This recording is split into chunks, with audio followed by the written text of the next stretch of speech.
కొత్త రెసిపీ చేస్తున్నాం. ఆ రెసిపీ పేరు ఏంటంటే కచోడి.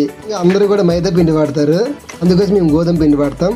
2 కప్పుల గోధుమ పిండి, ఒక చిన్న కప్పుతో ఉప్మా రవ్వ, కొద్దిగా నెయ్యి, కొద్దిగా వాము, తగినంత సాల్ట్.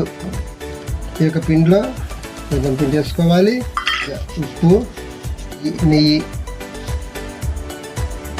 ఇది మంచిగా కలుపుకోవాలి. ఫ్రెండ్స్, ఇప్పుడు మనం ఈ ఆటను ఇలా తయారు చేసాం కదా, ఇది 1/2 అవర్ మంచిగా పక్కన పెట్టుకోవాలి. దీంట్లో మసాలాకి 1 స్పూన్ ధనియాలు, 1 స్పూన్ సోపు, 1 స్పూన్ జీలకర్ర, కొద్దిగా మిరియాలు, అలాగే ఒక 5-6 ఎండుమిర్చి. వీటన్నిటిని ఒక మిక్సీలో మనం మంచిగా గ్రైండ్ చేసుకుని పొడాడించుకోవాలి. ఇలా మెత్తగా ఆడించిన తర్వాత ముందుగా నానబెట్టుకున్న పెసరపప్పుని మిక్సీలో వేసి మెత్తగా కాకుండా మృదువుగా గ్రైండ్ చేసుకోవాలి. ఇలా గ్రైండ్ చేసుకుని పక్కన పెట్టుకోవాలి. మనము తర్వాత ఒక కళాయిలో కొంత ఆయిల్ తీసుకోవాలి. దాంట్లో ఇంగు వేసుకొని మనం ముందుగా ఆడించుకున్న మసాలా పౌడర్ని ఈ యొక్క ఆయిల్ వేసి లో ఫ్లేమ్లో మంచిగా ఫ్రై చేసుకోవాలి. ఇప్పుడు చిన్నకి తరిగిన అల్లం వేసుకోవాలి. అలాగే కొద్దిగా శనగపిండి వేసుకొని మంచిగా ఫ్రై చేసుకోవాలి. మనకు కొద్దిగా ఆయిల్ చాలకపోతే పైనుంచి కొద్దిగా ఆయిల్ వేసుకోవాలి. ఈ యొక్క పౌడర్ బాగా పేస్ట్ అయిన తర్వాత మనం ముందుగా ఆడించుకున్న పెసరపప్పు ముద్దను కూడా దీంట్లో వేసుకోవాలి. దీన్ని కూడా మంచిగా ఫ్రై చేసుకోవాలి లోపల. ఇప్పుడు కస్తూరి మెంతి కొద్దిగా, ఇంట్లో కొత్తిమీర తరుగు కూడా వేసుకోవాలి. ఇప్పుడు ఆమ్చూర్ పౌడర్ తప్పనిసరిగా వాడాలి, మంచి టేస్ట్ కూడా వస్తుంది. కొద్దిగా ఆమ్చూర్ పౌడర్ వేసుకోవాలి.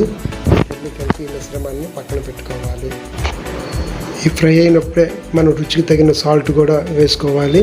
కారం చాలిన వరకు కారం కూడా వేసుకోవచ్చు. మనం ముందుగా రెడీ చేసుకున్న చపాతీ పిండిని తీసుకొని దానిలోన మంచిగా ఈ యొక్క మసాలాని మంచిగా స్టఫింగ్ చేసి, మసాలా బయటికి రాకుండా జాగ్రత్తగా స్టఫింగ్, ఎందుకంటే ఆయిల్లో ఫ్రై చేసేటప్పుడు మసాలా బయటకు ఛాన్స్ ఉంటుంది కాబట్టి జాగ్రత్తగా దాన్ని మనకు కావాల్సిన సైజులో స్టఫ్ చేసుకోవాలి. ఈ రకంగా తయారు చేసుకొని కచోడీస్ని బాగా మరుగుతున్న ఆయిల్ కాకుండా చిన్న మంటపై వీటిని మంచిగా ఫ్రై చేసుకోవాలి. అప్పుడే కచోడీ లోపల నుంచి బాగా ఉడికి మంచి క్రిస్పీగా వస్తుంది. ఇప్పుడు ఈ కచోడీకి ఒక 2 టమాటాలను మనం మంచిగా కాల్చుకోవాలి. దాంట్లో వెల్లుల్లి కొద్దిగా, అల్లం, పచ్చిమిర్చి వీటన్నిటిని ఒక మిక్సీ జార్లో మనం మంచిగా గ్రైండ్ చేసుకోవాలి.